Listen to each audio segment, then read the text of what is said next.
Selamat datang di Radio Horror Official, tempat di mana cerita gelap, bisikan mistis dan rahasia tersembunyi terungkap. Di sini, kami membawa kamu masuk ke dalam dunia penuh misteri yang tak terjamah. Siapkan diri dan nyalakan imajinasimu, karena setiap malam kegelapan akan bercerita. Jangan lupa untuk like, komen, dan subscribe agar kamu tidak ketinggalan cerita horor terbaru dari kami. Baiklah, tanpa berlama-lama lagi, langsung saja ke ceritanya.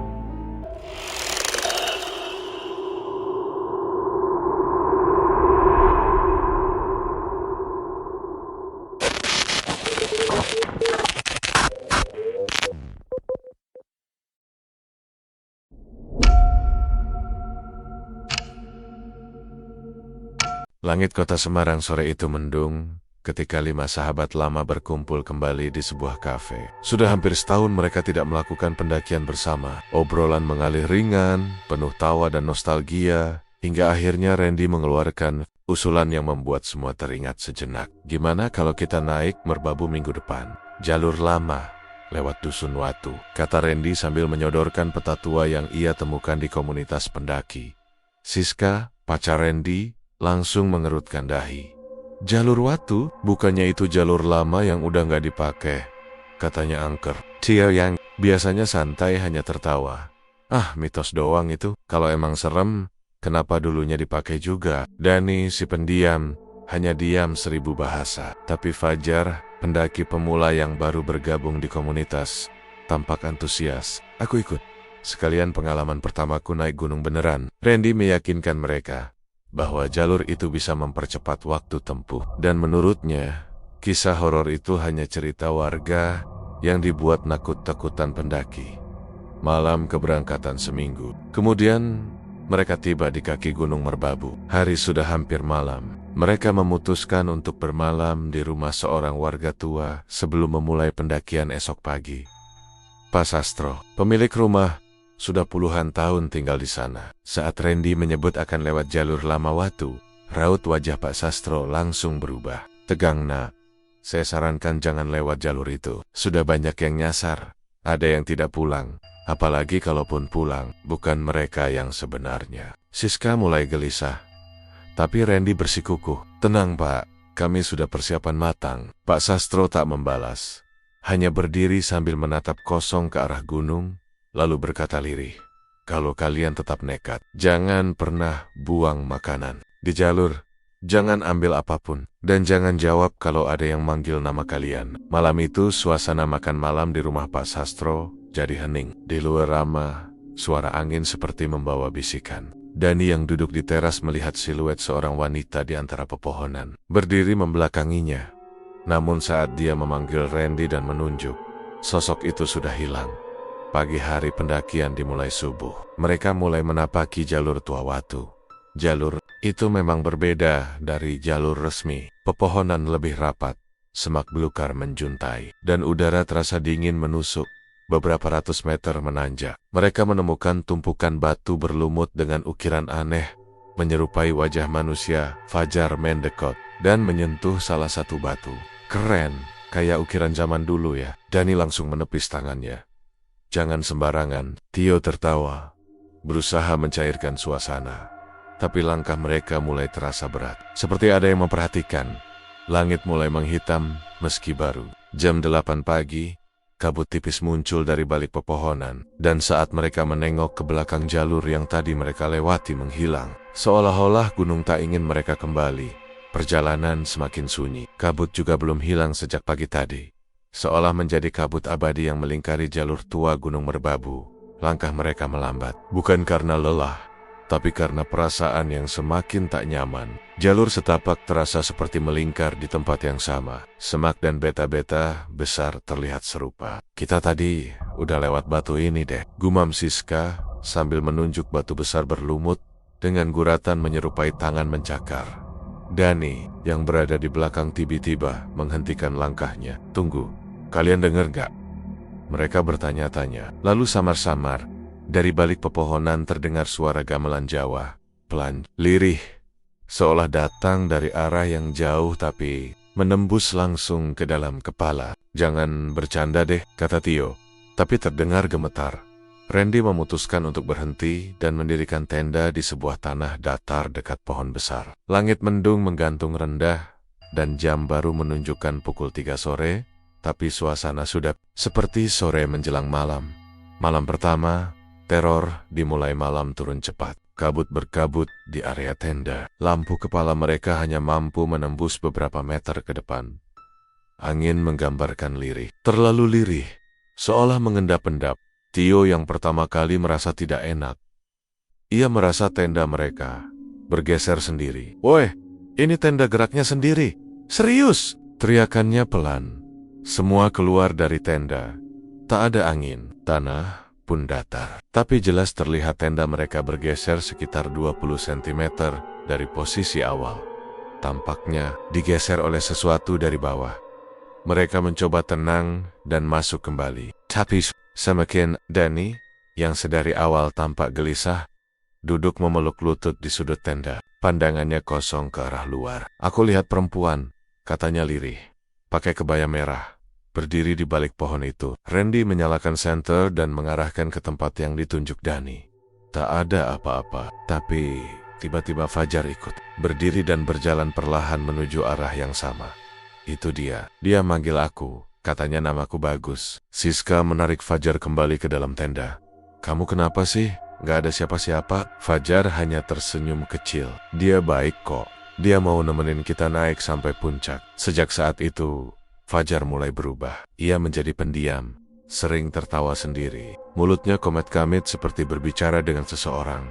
Lingkaran setan esok paginya. Setelah sarapan, mereka melanjutkan pendakian. Tapi setelah hampir 2 jam berjalan, Tio yang berada paling depan berhenti mendadak.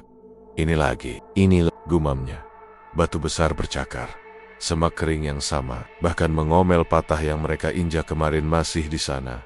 Mereka panik. Randy mencoba menenangkan dengan meyakinkan bahwa ini mungkin hanya efek lelah dan salah arah. Tapi Danny menggeleng lemah. "Kita tidak salah jalan. Kita dijebak. Kita disesatkan." Siska mulai menangis dan kabut mulai turun lagi. Lebih dingin. Suara gamelan yang kemarin terdengar kembali. Tapi kali ini disertai suara tangisan bayi. Kabut semakin pekat. Meskipun waktu menunjukkan pukul 10 pagi. Suara gamelan yang semalam mereka dengar kini disertai tangisan bayi. Mengalun pelan, lalu hilang. Namun kembali muncul dari arah lain seolah-olah mereka dikelilingi suara yang tak terlihat sumbernya. Mereka memutuskan terus berjalan dengan formasi di dekatnya. Tak ada lagi yang berani jauh dari rombongan. Ini gak masuk akal. Jam 10 pagi, tapi gelap dan lembab kayak mau hujan malam. Keluh Tio sambil mengatur napas. Tiba-tiba, Fajar berhenti mendadak. Ia menegakkan kepala. Wajahnya tampak damai, dan dari bibirnya keluar kalimat pelan. "Dengar nggak? Azan." Semuanya puas. Dan benar saja, suara azan terdengar nyaring dari arah atas, seperti dari lereng atau puncak bukit. "Allahu Akbar, Allahu Akbar." Suaranya jernih, menggelegar, namun tidak seperti suara manusia, melainkan seperti gema dari dalam gua atau rekaman yang diputar ulang. "Itu pasti ada musola di atas sana. Mungkin base camp lain atau kampung warga," kata Fajar dengan wajah berbinar, lalu langsung berlari menanjak. Sendirian, Randy dan yang lain panik, mengejar di belakangnya. Tapi Fajar sangat cepat. Langkahnya seperti ditarik. Berlari bukan melainkan melayang ringan tanpa beban. Surau dalam kabut. Setelah berlari beberapa menit, mereka menemukan Fajar berdiri di depan bangunan tua, kecil seperti musola, beratapkan ijuk dan berdinding bambu usang. Tak ada suara azan, tak ada suara apapun. Hutan benar-benar sunyi. "Tuh kan, aku bilang juga ada tempat sholat," ucap Fajar dengan senyum kosong. Tapi Siska langsung memucat. "Itu ada orang di dalam." Di dalam bangunan itu tampak sesosok tubuh terbaring, diselimuti kain putih seperti jenazah. Di sebelannya, sebuah kendi tanah liat dan pelita menyala redup. Siska menjerit dan langsung pingsan. Randy mencoba masuk, tapi begitu dia melangkah ke dalam bangunan itu, semuanya berubah. Bangunan surau menghilang dalam sekejap, menyisakan tanah kosong penuh ilalang. Tak ada jejak keberadaan musola, tak ada pelita, tak ada pemakaman. Mereka berdiri di tengah hutan, membayangkan bersama Siska terjadi pingsan. Perubahan di dalam diri setelah Siska siuman. Ia menangis histeris dan mengigau. Jangan masuk. Dia yang manggil. Dia yang manggil kalian semua. Sebab itu, Fajar semakin aneh. Ia mulai berbicara dalam bahasa Jawa kuno yang tidak dapat dipahami siapapun. Malamnya, ia duduk sendiri di luar tenda dan mengukir tanah dengan kata-kata kasar. Dani memperhatikan dari jauh dan mendekat. Ia melihat simbol aneh yang Fajar gambar. Lingkaran dengan 3 titik di dalamnya. Itu apa? Tanya Dani. Fajar menoleh pelan dan tersenyum lebar. Tempat dia tidur. Nanti kita juga akan tidur di sana. Sementara itu, Randy mencatat semua yang terjadi dalam buku kecilnya. Ia mulai menyadari, ini bukan sekadar pendakian. Ada sesuatu di jalur ini yang ingin mereka tetap tinggal. Dan malam pun kembali turun. Bersama suara gamelan, tangis bayi, dan gemuruh langkah kaki yang bukan milik manusia. Kabut belum jua sirna, malam kembali turun dengan cepat. Seolah-olah waktu di jalur ini bergerak tidak semestinya. Langit tak terlihat, hanya bayangan hitam dari cabang pohon-pohon tinggi dan suara alam yang aneh. Terlalu tenang, terlalu sunyi. Randy, Siska, Dani, Tio, dan Fajar kembali bermalam di titik datar yang mereka temukan. Kali ini mereka berkemah tanpa banyak bicara. Semua sudah lelah lahir dan batin. Fajar duduk sendiri di luar tenda, menghadap hutan. Matanya menatap kosong ke kegelapan. Bibirnya terus bergerak, seolah sedang berbicara dengan seseorang. Kadang tertawa kecil, kadang menangis pelan. Kehilangan pertama sekitar pukul 2 dini hari. Tio keluar dari tenda untuk membuang air kecil. Ia menyalakan senter dan berjalan beberapa meter ke balik semak. Cepetan Jo, jangan jauh-jauh, seru Randy. Dari dalam tenda, tapi tak ada jawaban. Beberapa menit berlalu. Jo, panggil Randy, masih sunyi. Mereka akhirnya keluar mencarinya. Senter diarahkan kemana-mana. Mereka melewati arah Tio berjalan tadi. Dan disitulah mereka menemukan sesuatu. Kaos Tio tergantung di dahan pohon. Bukan dijemur, bukan terjatuh, tapi seperti sengaja digantung. Berlumur darah segar dan tanah. Siska menjerit. Dani mundur perlahan. Randy berusaha tetap tenang, meski wajahnya pucat. Tio, kalau kamu dengar, jawab. Ini nggak lucu. Dari penampakan, terdengar suara. Babes, sini, Tio di sini. Tolong. Mereka mendekat, tapi suara itu berubah. Dari kiri ke kanan, dari depan ke belakang. Seperti suara yang mengejek bukan meminta tolong. Fajar masih duduk di tenda, tak bergeming. Ketika Randy menanyakan kemana, Tio pergi. Fajar hanya menjawab, dia sudah dijemput. Bukan giliran kita kok. Belum. Dani kerasukan keesokan harinya. Dani mulai demam. Badannya berbunyi, napasnya berat. Tapi yang paling mengerikan adalah suara perempuan yang keluar dari mulut. Sudah waktunya, 1 jiwa, 1 tumbal. Mata Dani putih seluruhnya. Ia menggeliat di dalam tenda. Tubuhnya terkepal. Dan mulutnya menggumam dalam bahasa kuno. Randy dan Siska ketakutan, tak tahu harus berbuat apa. Fajar hanya duduk di luar tenda, tersenyum seolah semuanya biasa saja. Dani akhirnya tenang dan pingsan. Tapi sebelum itu, saya sempat mengucapkan 1 kalimat dengan suara perempuan parau yang naik tanpa izin. Harus bayar dengan daging. Malam keempat, penampakan nyata malam keempat. Mereka tak bisa tidur. Angin mencerminkan segala arah. Tenda bergoyang seperti akan terangkat. Dan dari perkenan muncul bayangan-bayangan. Sosok-sosok tinggi, kurus, mengenakan pakaian zaman kerajaan. Kepala mereka tertunduk. Siska menangis tak henti-hentinya. Randy memeluknya erat. Gemetar. Fajar berdiri, melangkah perlahan ke arah bayangan itu. Lalu berlutut. Ampuni aku sudah datang. Aku sudah siap. Saat Siska menyalakan senter, sosok itu menghilang. Tapi bekas tapak kaki mereka masih tertinggal di tanah. Jelas, panjang dan dalam. Seperti bukan milik manusia biasa. Esoknya, pagi hari, Dani menghilang. Yang tersisa hanya sleeping bag-nya. Robek seperti dicakar makhluk buas. Di atasnya, hamparan kalungnya yang terbakar. Hangus. Fajar duduk memandangi kabut dan berkata, dia yang bawa Dani. Kata dia, Dani gak mau pulang, sudah nyaman di sisi lain. Randy mulai menyadari, Jalur ini bukan hanya jalur tua, tapi jalur gaib. Jalur yang menagih nyawa, dan mereka baru kehilangan 2 teman. Randy, Siska, dan Fajar kini tinggal bertiga. 2 teman mereka, Theo dan Dani, telah hilang. Kemungkinan besar ditelan oleh gunung yang misterius ini. Langit kembali kelabu, udara kian menekan dada.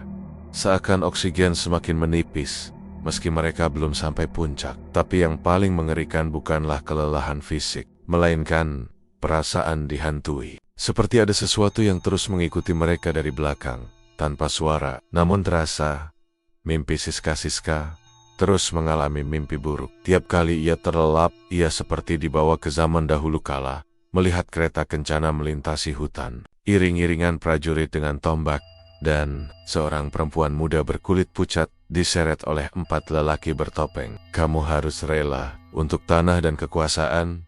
Terdengar suara berat dari balik topeng kayu. Perempuan itu menangis, lalu dilempar ke dalam lubang batu di tengah hutan. Tubuhnya dipasung hidap-hidap. Siska terbangun dengan tertawa, peluh membasahi tubuhnya. Aku lihat dia lagi, yang dikubur hidup. Cerita dari buku tua saat beristirahat di balik tebing kecil. Randy membuka catatan kecil yang ia bawa. Di dalamnya terdapat salinan artikel dan tulisan tua yang ia temukan dari komunitas pendaki mistik.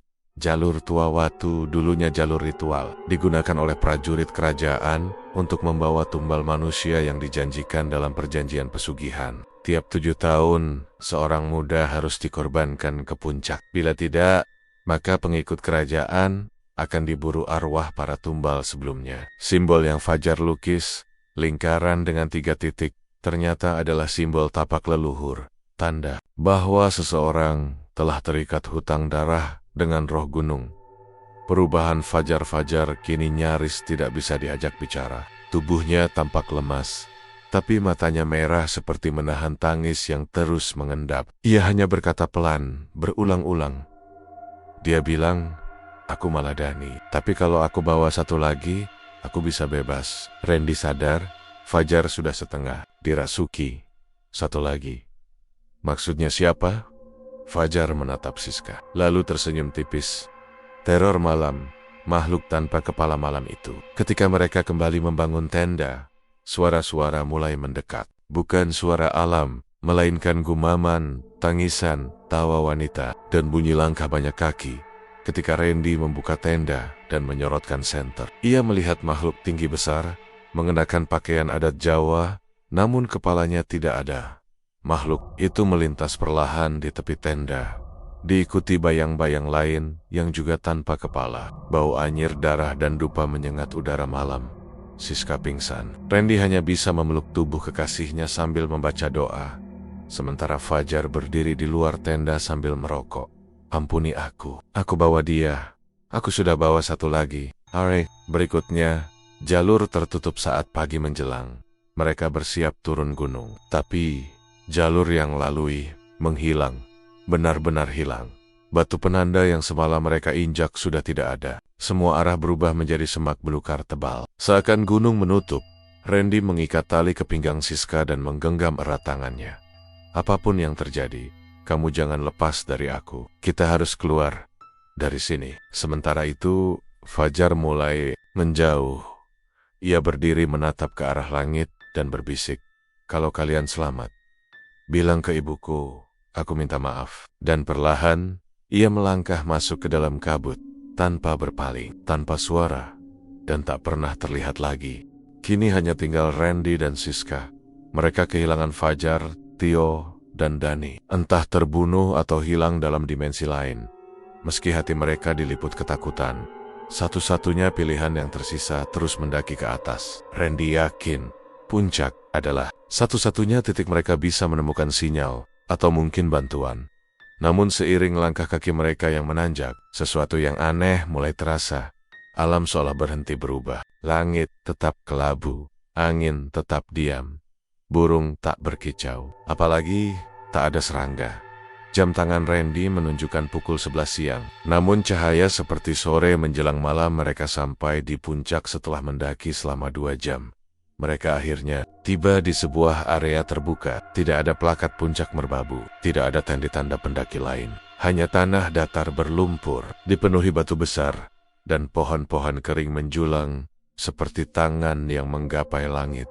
Di tengah lapangan itu, terdapat batu datar besar seperti altar, dan di sekelilingnya tumbuh ilalang yang seolah membentuk lingkaran sempurna. Siska tiba-tiba berhenti, menutup mulutnya sambil menangis. "Randy, ini tempat dalam mimpiku, tempat mereka membuang mayat perempuan itu." Randy menatap sekeliling, tanah seperti berdenyut, kabut menggulung pelan dari segala arah, menutup pandangan ke bawah. Tiba-tiba, dari balik kabut, terdengar suara langkah kaki. Fajar kembali, tapi bukan Fajar sosok itu muncul perlahan. Langkahnya menyeret, tubuhnya terisi tanah, bajunya compang-camping, wajahnya pucat, matanya kosong. "Feya," seru Randy, tapi sosok itu tak menjawab. Ia hanya menunjuk ke arah batu altar, lalu berkata lirih, "Giliran kalian?" Dia sudah menunggu, harus ada yang tinggal. Randy mundur, melindungi Siska, namun tubuhnya berat. Tanah tampak menarik kakinya. Siska pun mulai menangis keras, merasakan udara semakin dingin menusuk tulang. Dari sisi lain altar, sosok-sosok mulai muncul. Perempuan berkebaya merah, prajurit bertombak, anak kecil tanpa mata, lelaki tua tanpa kaki, semua mengitari mereka perlahan, membentuk lingkaran. Ritual terulang, langit menghitam, altar itu perlahan bercahaya merah, dan suara-suara mulai terdengar gumaman dalam bahasa kuno, seperti doa atau mantra pemanggilan. Siska histeris, tubuhnya mulai terangkat, mengambang seperti ditarik oleh kekuatan tak terlihat. "Jangan!" teriak Randy sambil melompat dan memeluk tubuh Siska, menariknya turun. Tapi Siska tiba-tiba menatap Randy dengan mata kosong dan berkata, "Kalau aku tidak ikut, kamu yang akan diambil." Tangan Siska menolak pelukan Randy. "Sudah waktunya. Aku pengganti mereka." Dan dalam sekejap, angin meledak, kabut pecah, dan Siska menghilang dalam cahaya merah yang menyembur dari batu altar itu. Kesendirian di gunung, Randy terjatuh, hening. Tak ada Siska, tak ada Fajar, tak ada siapapun. Hanya dia, di puncak yang bukan puncak, di tempat yang tidak tercatat dalam peta manapun. Langit tetap kelabu, dan ketika Randy mencoba turun gunung, ia menemukan semua jalur telah hilang. Hutan berubah, pohon berpindah tempat, batu-batu muncul dari tanah. Ia mulai tertawa, lalu menangis, lalu tertawa lagi. Puncak palsu itu adalah perangkap. Akhir bagian 1 minggu kemudian, Randy ditemukan oleh sekelompok pendaki jalur resmi. Ia duduk sendirian di antara ilalang, kotor, membayangkan, tubuh kurus dan mata kosong. Di tangannya, ia menggenggam batu kecil bertuliskan huruf aksara Jawa yang tak dikenal. Saat ditanya, dia hanya mengulangi kalimat yang sama. Dia tinggal di puncak yang bukan puncak. Randy dibawa turun oleh tim SAR yang menunjuk di lereng bawah hutan dalam kondisi mengenaskan. Bajunya sobek, kakinya penuh luka dan lumpur, matanya kosong seperti tak mengenali dunia di sekelilingnya. Para pendaki yang sempat melihat Randy berbicara sendiri sepanjang perjalanan, mereka masih di atas. Mereka semua masih di sana. Tapi bukan mereka lagi. Randy dirawat di Rumah Sakit Jiwa Kota Salatiga. Para dokter menyebut mengalami psikosis berat akibat trauma ekstrem. Tapi mereka tidak bisa menjelaskan mengapa tubuhnya mengandung lumpur, dengan kandungan tanah kuburan tua, dan goresan-goresan aneh di punggung yang membentuk simbol tapak segitiga. Mayat yang ditemukan 2 minggu kemudian. Warga menemukan mayat Tio di sebuah cekungan jurang yang lebat. Wajahnya pucat membiru. Mulutnya terbuka seolah menjerit, dan kedua bola matanya menghilang. Lalu, mayat Dani ditemukan di sungai kecil kaki gunung, dengan posisi tubuh seperti orang bersujud, lehernya patah, namun tangan kirinya mencengkeram. Batu di atasnya tertulis samar dengan darah kering. "Aku tidak mau jadi tumbal." Fajar dan Siska tak pernah ditemukan, hilang tanpa jejak. Bahkan anjing pelacak tak mampu menemukan aroma mereka. Warga Dusun Watu lalu sepakat, jalur tua ditutup permanen. Gunung menagih nyawa beberapa bulan kemudian. Seorang pendaki baru asal luar kota yang nekat mencoba lewat jalur tua, ditemukan meninggal di dekat batu altar. Di tubuhnya tertulis pesan aneh dengan arang. "Aku bukan yang diminta, tapi aku datang sendiri.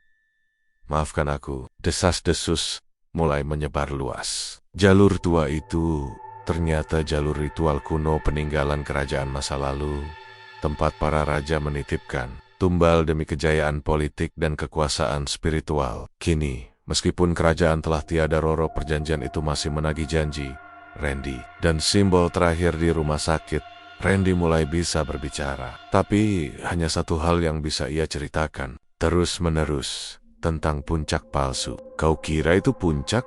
Bukan.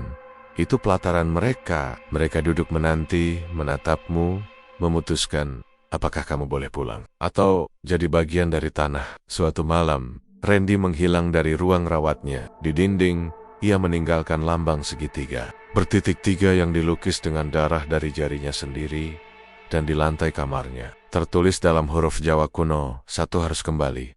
Selebihnya tetap. Gunung Merbabu tetap berdiri megah. Namun dari balik kabut dan jalur orang tuanya, kisah 5 pendaki itu menjadi peringatan bagi siapapun yang mencoba melangkah tanpa izin.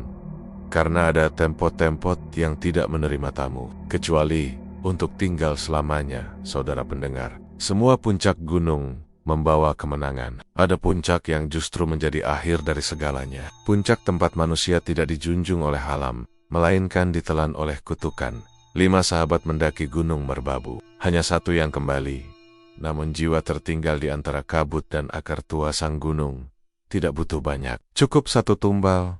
Setiap kali ada yang lancang menjejak jalur tua, dan ketika kabut turun, suara gamelan berdenting, dan bayangan perempuan berkebaya muncul di balik pohon. Jangan jawab jika namamu dipanggil. Jangan balas jika bayangan menyeretmu ke altar batu. Dan jangan sekali-sekali mencoba mencapai puncak yang tak pernah ada di peta. Karena di sana bukan puncak yang Anda temui, tapi gerbang ke dunia mereka. Saya pamit, dan kedamaian. Tadak. Semua pendaki pulang dalam keadaan yang sama. Karena bagi Gunung Merbabu, setiap jejak adalah janji yang harus dibayar dengan nyawa. Selamat malam, dan sampai jumpa di kisah horor berikutnya.